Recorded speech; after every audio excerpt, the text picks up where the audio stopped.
Naxalism. అసలు naxalism అనేది communist భావజాలంతో నడిచే ఒక సాయుధ ఉద్యమం.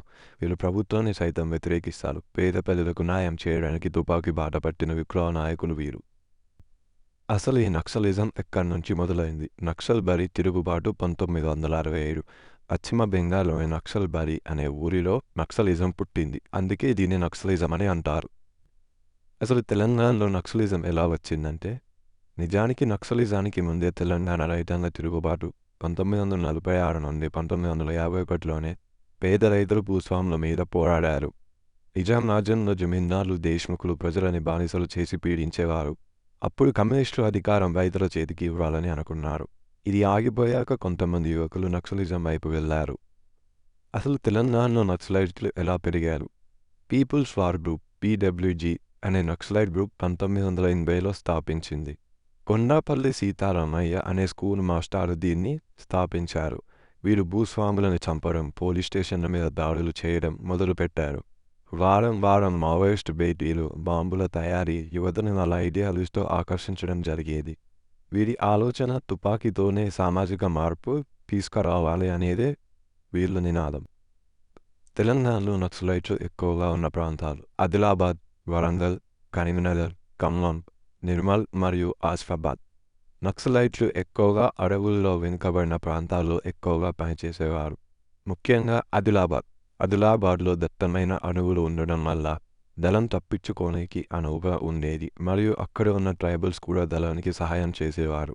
వరంగల్ పోలీసుల మీద దాడులు ఎక్కువగా అయిన జిల్లా. కరీంనగర్ నక్సలైట్లు 2 దశాబ్దాల పాటు కరీంనగర్ని ప్రధాన కేంద్రంగా పెట్టుకున్నారు. ఖమ్మం ఛత్తీస్గఢ్ ఒడిశా బార్డర్ అవ్వడంతో ఇక్కడ నక్సల్ కార్యకలాపాలు ఎక్కువగా జరిగేవి. నిర్మల్ మరియు ఆసిఫాబాద్ నక్సలైట్లు అండగా ఉన్న గిరిజన ప్రాంతాలు ఇవే. నక్సలైట్లు చేసిన ముఖ్యమైన హత్యలు, దాడులు: 2003 అల్పిరి దాడి. అప్పటి ముఖ్యమంత్రి అయిన నారా చంద్రబాబు నాయుడు మీద తిరుపతిలో బాంబ్ అటాక్ చేశారు. సీఎం కాన్వాయ్ వెళ్తున్న టైంలో ల్యాండ్ మైన్ పెట్టారు.